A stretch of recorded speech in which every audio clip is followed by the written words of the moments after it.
Without interview तुसी UK जा सकते, बिल्कुल जा सकते विदाउट यूनिवर्सिटी इंटरव्यू। ये जेडे केस है इन्हां दे विच इंटरव्यू यूनिवर्सिटी नहीं लैंदी बिकॉज वो डॉक्यूमेंट्स की चीज़ कहते हैं कि बच्चा इंटैलीजेंट जेन्युइन। विदाउट फंड्स तुसी यूके जा सकते, बिल्कुल भी नहीं। Without funds cash letter university release कर सकती। सत श्री अकाल, मैं थोड़ा अपना हरिंदरपाल सिंह एमडी वेज एंड इथे इंस्टीट्यूट अज गल करन जा रहे यूके स्टडी वीजे की एक अलग टॉपिक के उत्ते गल करन जा रहे हैं। ये मैं अज कोई केस स्टडी डिस्कस नहीं करूँगा कि इस स्टूडेंट के नाल या इस एजेंट के नाल या इस एजेंट ने या इस स्टूडेंट ने इयों किया। अज आप सिंपल जनरल डिस्कशन करूँगे कि यूके दे विच जे तुसी स्टडी करना जाना चाहते हो क्यों जाओ, रीजन, ओपरचुनिटीज़, उत्थे स्टडी के फायदे, PSW के फायदे की, PR के चांसिस है जे है ने किवें। सो पहलों आप गल करते कि साडी एक एडवरटाइजमेंट चलती है वेद्स कैन इथे इंस्टीट्यूट 33% जे मार्क्स है ने तो तुसी यूके जा सकते हो। ये काफ़ी ज़्यादा वड्डा एक क्वेश्चन मार्क है कि वो बच्चा जिहदे 33% नंबर है वो यूके जा सकता, बिल्कुल जा सकता बिकॉज हर एक यूनिवर्सिटी का एक अपना क्राइटेरिया है।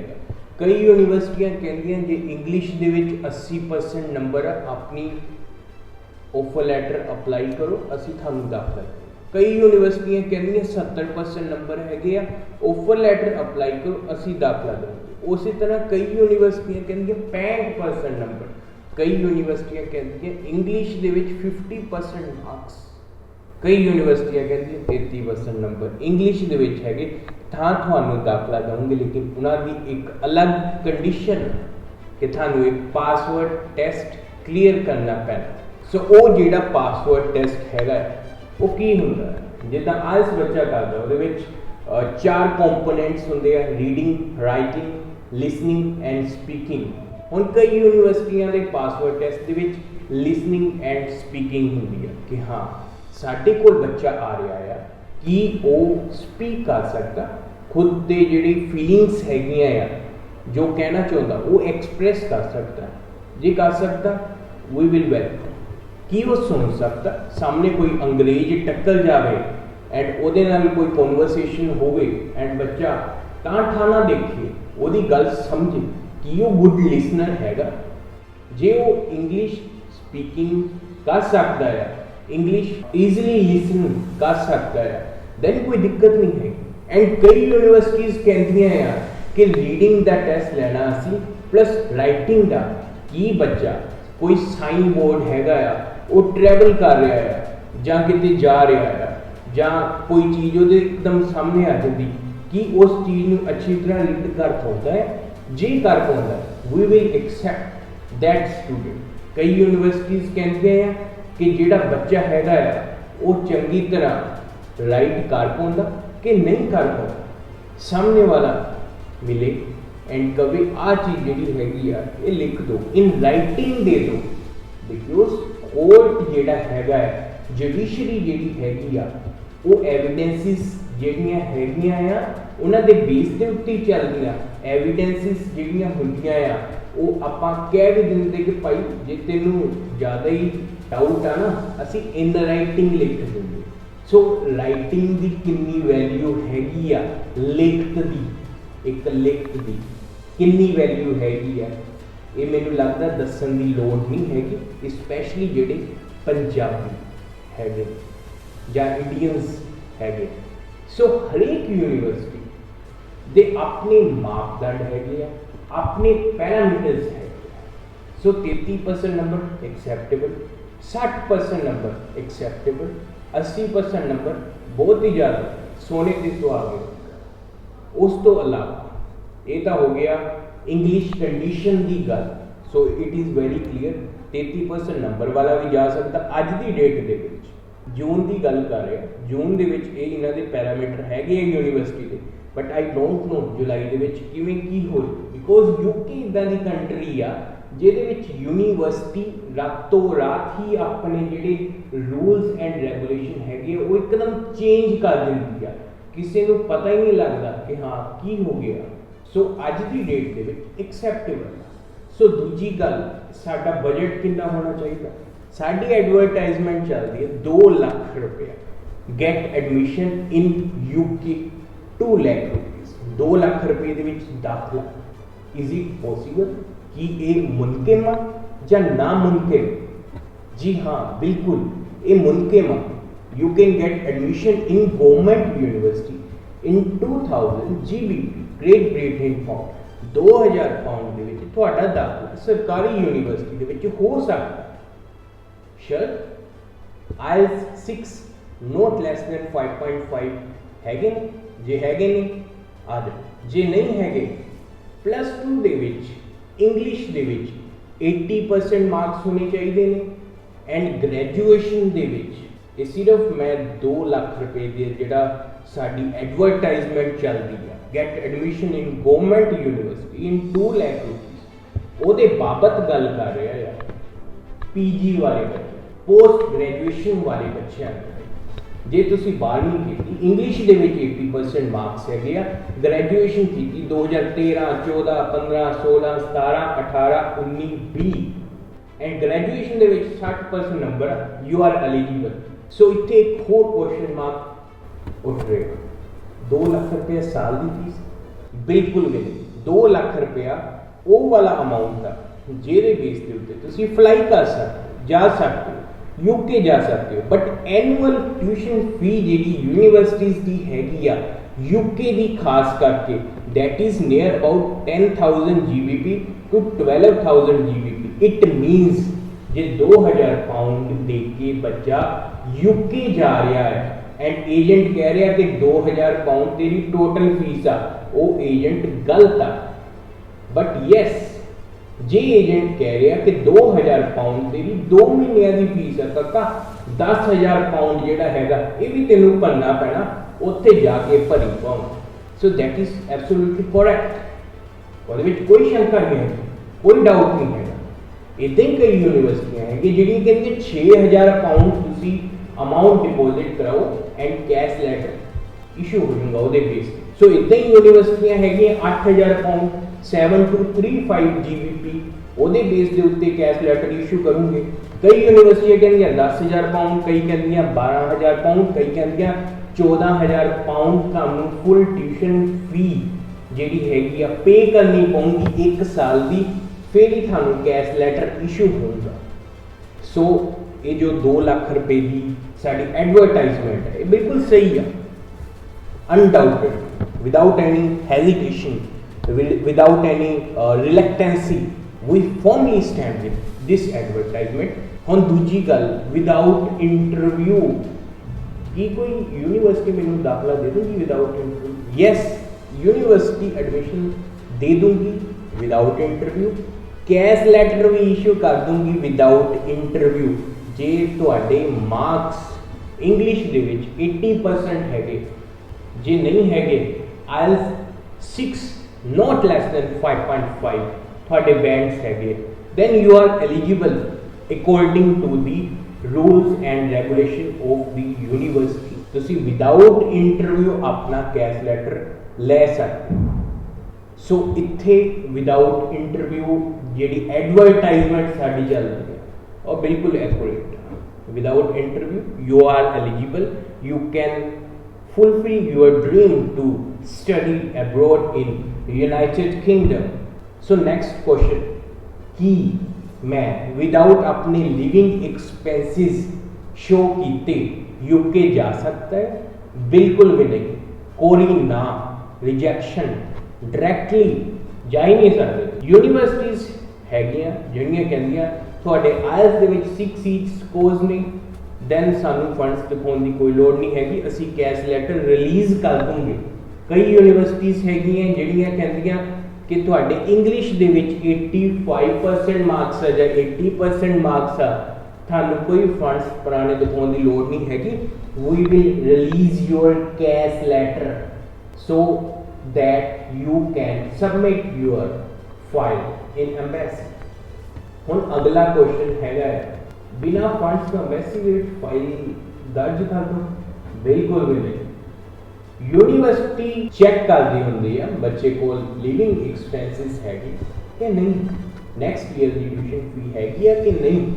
But in some cases, in sporadic cases, कुछ केसिस दे विच वो नहीं चेक करते। वो कहते बच्चा ब्रिलियंट है, अच्छे मार्क्स है, जे अच्छे मार्क्स नहीं है, आल्स है, पीटी है, डेलिंगो है, दैन असी इन्हूं दाखला दूंगे, ਇਹਦਾ ਕੈਸ਼ ਲੈਟਰ ਰਿਲੀਜ਼ ਕਰੋਗੇ। But in front of embassy visa officer ਨੂੰ ਇਹ ਚੀਜ਼ ਤੁਹਾਨੂੰ ਸ਼ੋ ਕਰਨੀ ਹੀ ਪੈਣੀ, ਦਿਖਾਉਣੀ ਹੀ ਪੈਣੀ ਕਿ ਤੁਹਾਡੇ ਕੋਲ ਲਿਵਿੰਗ ਐਕਸਪੈਂਸਿਸ ਹੈਗੇ ਨੇ।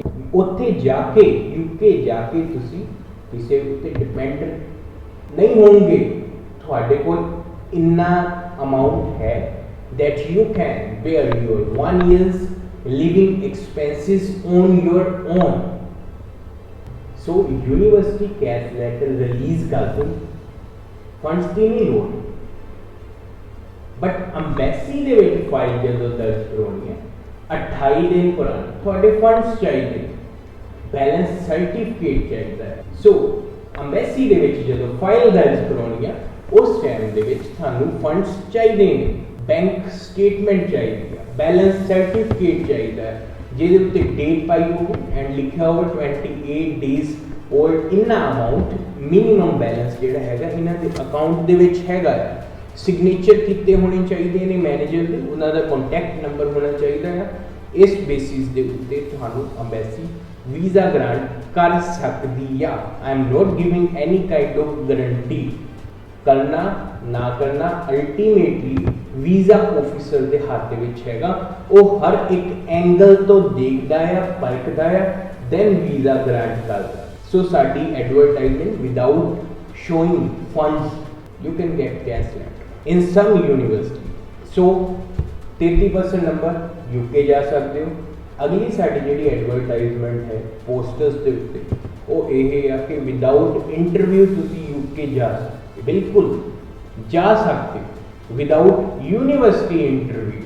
यूनिवर्सिटी कहती है जे थोड़े 70 तो ज़्यादा परसेंटेज मार्क्स है ਜਾਂ किसी बच्चे के 85% मार्क्स है ने, ਜਾਂ किसी ने आयल्स की 6 नॉट लैस दैन 5.5, वो बच्चा एलिजिबल है यूके जाना। ये जोड़े केस है इन्हों के इंटरव्यू यूनिवर्सिटी नहीं लैंदी है बिकॉज वो डॉकूमेंट्स की चीज़ कहते हैं कि बच्चा इंटैलीजेंट है, जेन्युइन स्टडी दे विच काफ़ी ज़्यादा उन्हें काबिलियत दिखाई हुई है। बट गल आ जाती अंबैसी इंटरव्यू की। तो ultimately it depends on visa officer to conduct और not to conduct the embassy interview.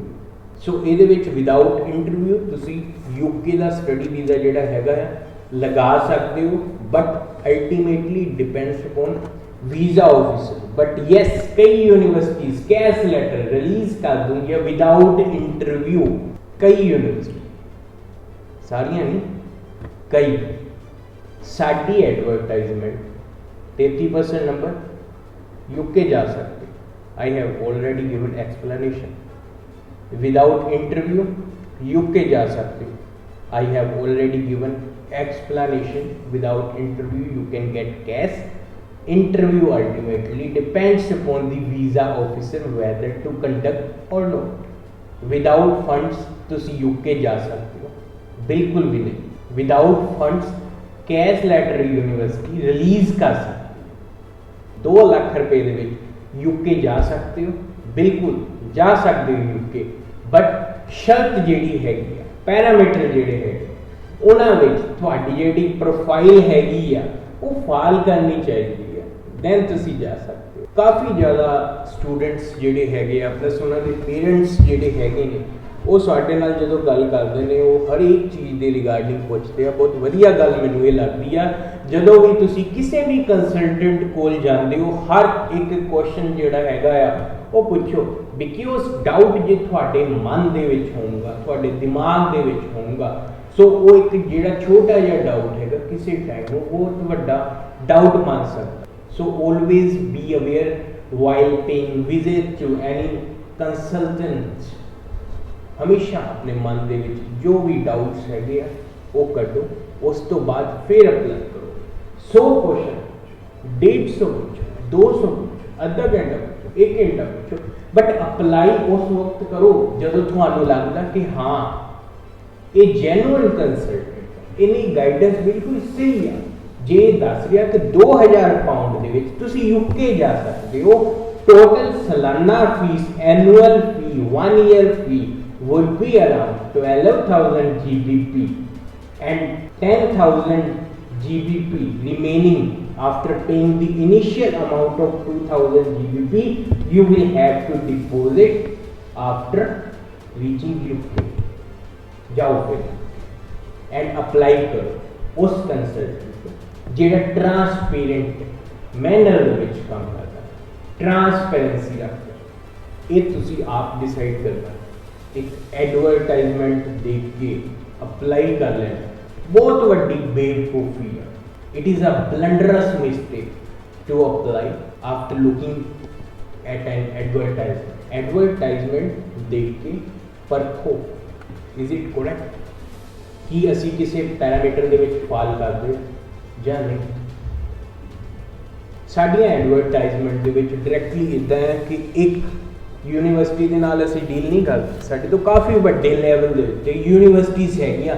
हरेक यूनिवर्सिटी का अपना पैरामीटर अपना क्राइटेरिया है। एट अ टाइम कोई बंदा 10 यूनिवर्सिटी 15 यूनिवर्सिटी जिहड़ियां हैगियां आ उन्हां दी प्रमोशन नहीं कर सकदा।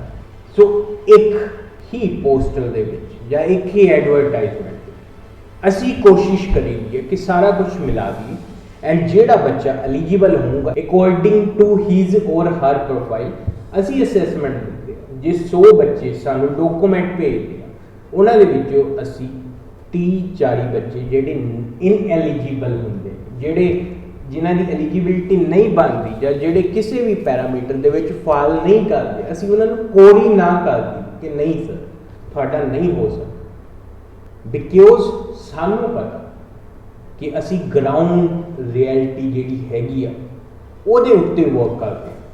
ग्रास रूट्स जिहड़ियां हैगियां उन्हां दे नाल जुड़े हुए असी जमीनी पद्धर दे उत्ते बह के काम करिए। हर एक क्लाइंट आप मिली हर एक क्लाइंट दे नाल खुद डील करिए। जे कोई दिक्कत आती है खुद अपनी अवेलेबिलिटी देइए। बच्चे दे लिए हमेशा अवेलेबल रहिए, चाहे वो रात में 10 बजे फ़ोन करे, 11 बजे फ़ोन करे, 12 बजे phone, any time we are always at the disposal of our students who are enrolled by Vedas zenith institute. So तुसी चोन करो कि तुहानू केड़ा कंसल्टेंट सही रहूँगा, केड़ा कंसल्टेंट जेन्युइन गाइडेंस दूंगा, ट्रांसपेरेंसी रखूँगा, फेथफुल होऊंगा, ट्रस्ट वर्दी होऊंगा एंड अल्टीमेटली विश्वास जिहड़ा है वो मैटर कर। जे थानू लगदा कि हाँ मैचिंग हो रही है, कुछ एक अच्छी फीलिंग्स जनरेट हो रही हैं, दैट आप ये तो अप्लाई करें, दैन अप्लाई करो। अगर नहीं फील आ रही तुहानू लग रहा कि हाँ यार मेरा इत्थों काम बनन दा मैनू फील नहीं आ रहा अंदरों कि मेरा शायद काम ना बने, दैन डोंट अप्लाई। अप्लाई ना करो। वो कहते हैं कि अंतर आत्मा जी हैगी है इंटरनल सोल, उतों जो अपन आवाज़ आती है ना वो इंसान की आवाज़ नहीं, वो परमात्मा की उस सच्चे मालक की वाहिगुरु की आवाज़। धन्यवाद। सत श्री अकाल।